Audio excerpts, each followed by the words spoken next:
Starting to the bottom right of the map, we currently see the Terran player, the third player actually for Team AZUBU. It is the former TSL Terran. AZUBU, center. Center is crazy good against foreign Protoss players. He took down Night End, Pennant, A-Bomb, TOT, and Naniwa with only losing a single map. All of those were best of threes. Against Korean Protoss players, on the other hand, he has a victory against Hurricane, but he lost to Puzzle in the best of three. Now he's up against the AZUBU Protoss. Starting to the top left, we have in green for Team Axiom-Acer. Axiom Prank. He's messed the team up for a second there. Yeah. Sorry for that. Everybody knew what you meant.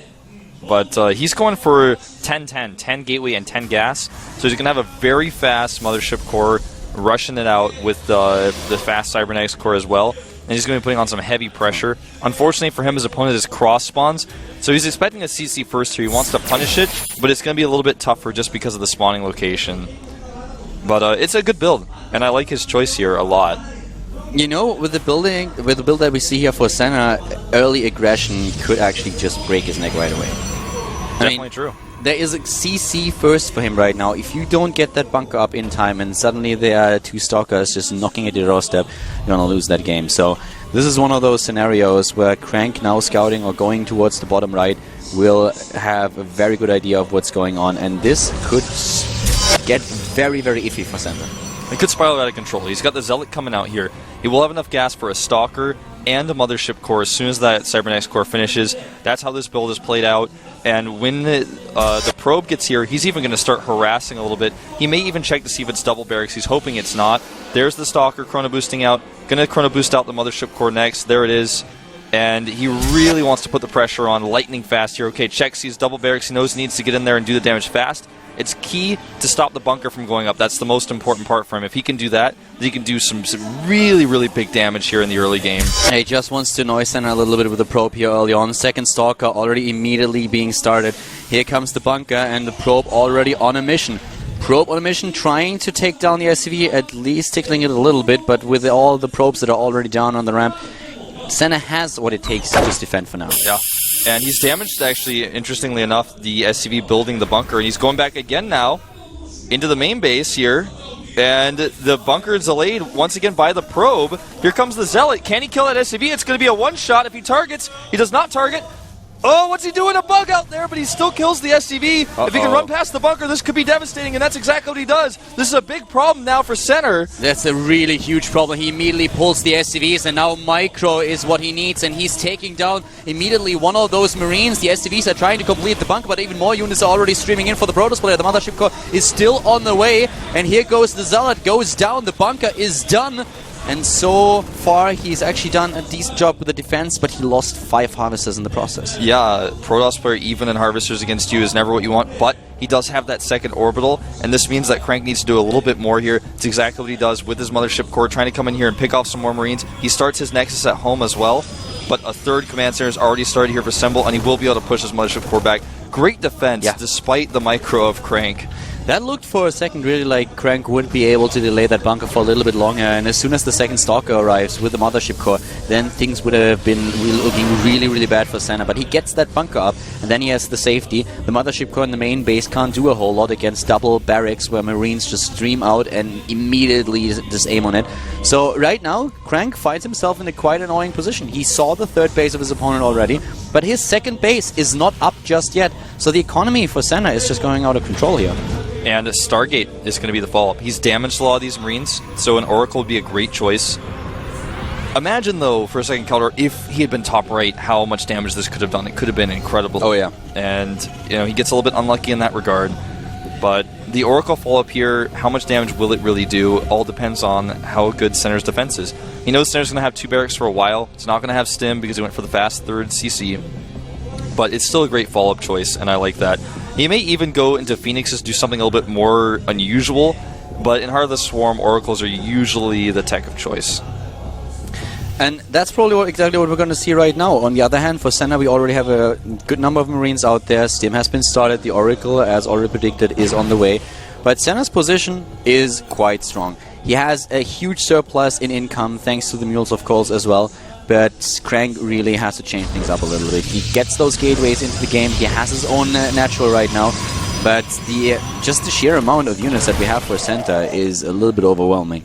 He's adding 4 gateways covered. We've seen MC do this build on this very map in the very beginning of Heart of the Swarm. Long time ago, A long time ago, but you know, you add a few Oracles in, the Marines are damaged, you damage them even further with your Stalkers, and then suddenly the Terran player's in a little bit of trouble, and Center is really committing to this pressure. He's losing so much hit points. Yeah, but he just wanted to have the Zalnaga Watchtower, and you know, I don't think that just busting through like MC did is really going to work for him. That was against MVP back then, and I do not think that he will be successful with this. Stim is done, by the way, so you can always just try to stim up and take down those few units. There's just way too much production, and the income is insane. Look at this, 1,700 minerals per minute just a second ago against 800. No additional bunkers, though. Double eBay instead. And, you know, I think a frontal attack, if there are bunkers, definitely is going to fail, like you said. But as it is now, he goes in the main base, does not commit any energy there. He saves his energy.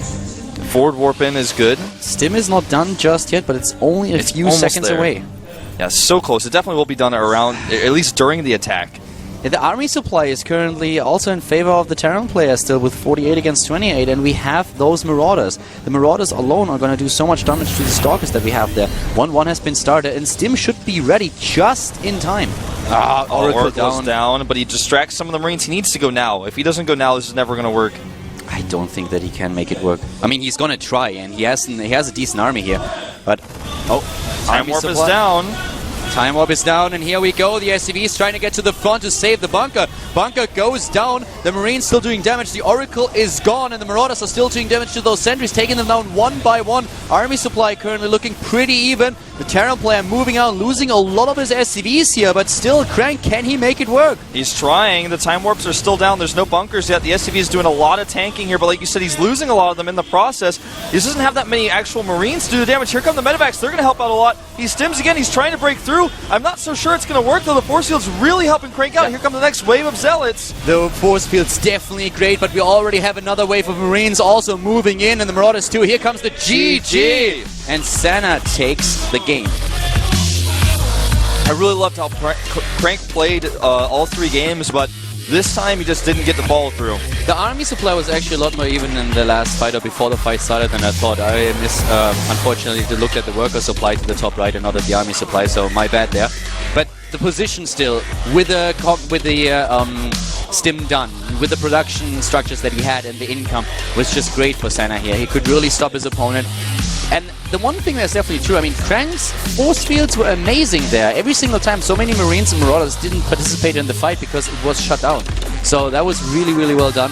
But the opening for Senna was just way too good. Senna, it's almost like he saw through Crank's strategy. He saw the Oracle in the main and he did not overcommit. And he was just like, no, I think you're going to attack me at the front. I'll leave a few Marines there just in case. And Crank could never really distract him with the Oracles like he wanted to. And the build just did not go as planned. He wanted to distract the units in the main, break the bunkers at the front, kill the SCVs there, maybe even force seal the ramp. But Senna just didn't fall for any of it. The opening for Senna was, in my opinion, really what it took him. I mean, he didn't even need the extra bunkers. He was completely fine with what he had. And right now, things are still looking pretty good for Axiom-Acer. They are still in the lead. They can choose the player now.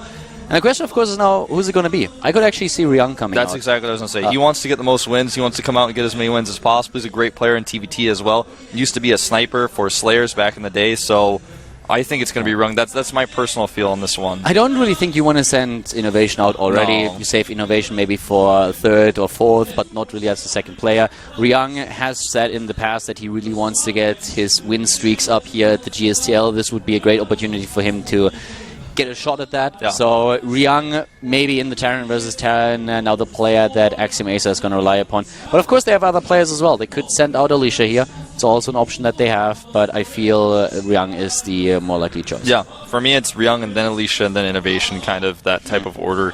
Dealing with, of course, center for now. I mean, we'll have to wait and see, though. The AZUBU coach, on the other hand, is, of course, now at least happy that they have the first win on the scoreboard. So if Senna does well and takes on another player, then things are already looking a little bit different than they did at the start. With Supernova always looming in the background as a potential fourth player for the team. They have a lot of potential here still. But AZUBU is looking strong, and as mentioned, I mean, it had to be him. Ryung, the player of choice. I mean, if it was anybody else, I would have been a little bit surprised.